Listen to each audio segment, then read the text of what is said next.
Hi everyone, मैं प्रिया और अपने चैनल पर आप सभी का स्वागत करती हूँ। तो देखिए, आज हम जानेंगे कि महाभारत युद्ध के पहले दिन ही हुआ था भारी फेरबदल। कैसे दोस्तों? देखिए, करीब 10,000 सैनिक मारे गए थे।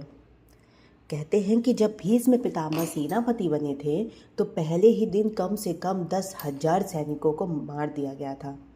देखिए, इस युद्ध का जो हाल था वो धृतराष्ट्र को संजय सुना रहे थे, ठीक है ना।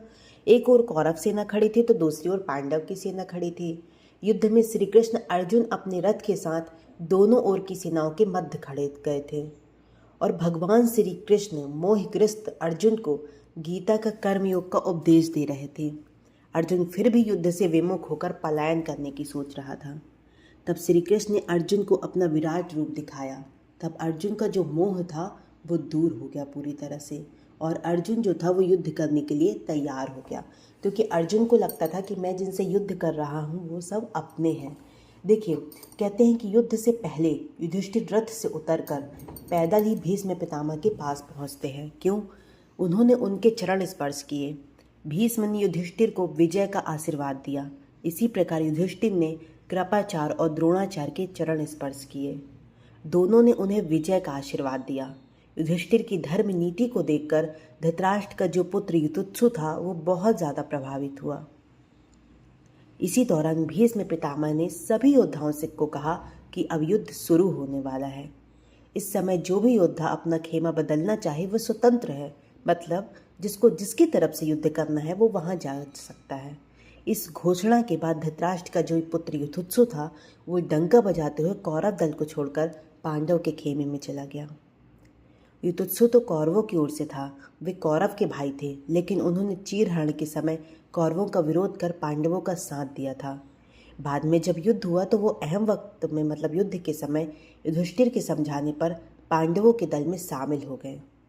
अपने खेमे में आने के बाद युधिष्ठिर ने एक विशेष रणनीति के तहत युधिष्ठिर को सीधे युद्ध के मैदान में नहीं उतारा, बल्कि उसकी योग्यता को देखते हुए उसे योद्धाओं के लिए हथियारों और रसद की आपूर्ति व्यवस्था का प्रबंध देखने के लिए नियुक्त कर दिया। देखिए दोस्तों, कहते हैं कि जब श्री कृष्ण ने उपदेश दिया था तो अर्जुन ने देवदत्त नामक शंख बजाकर युद्ध की घोषणा कर दी थी। देखते ही देखते घमासान युद्ध छिड़ गया। भीष्म के सामने पांडव सेना में हाहाकार मच गया। भीम ने दुशासन पर आक्रमण किया। अभिमन्यु ने भीष्म का धनुष तथा रथ का ध्वज दंड काट दिया। संध्या होते ही युद्ध समाप्ति की घोषणा कर दी गई। तब युधिष्ठिर ने श्री कृष्ण से कहा कि आज के युद्ध में पितामह की अजेयता सिद्ध हो गई। श्री कृष्ण ने युधिष्ठिर को धैर्य बंधाया, कहा कि इस दिन पांडव किसी भी मुख्य कौरव वीर को नहीं मार पाए थे। उस दिन कहते हैं पहले दिन की जब समाप्ति पर पांडव पक्ष को भारी नुकसान उठाना पड़ा था। कैसे? जो विराट नरेश के पुत्र थे उत्तर और श्वेत क्रमशः शल्य और भीष्म के द्वारा मारे गए थे।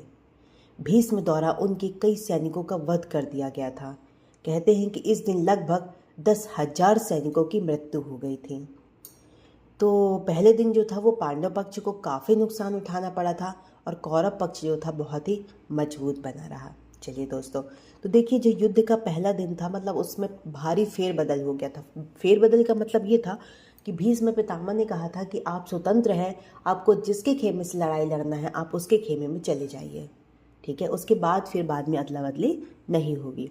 तो देखिए, बहुत ही सुंदर रहस्य था दोस्तों। अगर आप महाभारत को बहुत महाभारत देखने में बहुत इंटरेस्टेड हैं या महाभारत को बहुत गहन विचारों से जानना चाहते हैं तो आप हमारी वीडियो को अवश्य ही विजिट करें।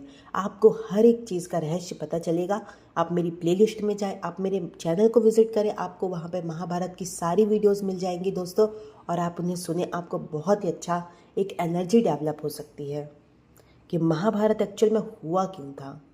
अपनों के बीच झगड़ा हो गया था केवल धर्म की रक्षा करने के लिए दोस्तों। चलिए, तो आई होप आपको वीडियो बहुत पसंद आया होगा। तो ज़्यादा से ज़्यादा हमारे इस वीडियोस को शेयर करें दोस्तों, और हमारे चैनल को सब्सक्राइब भी करें।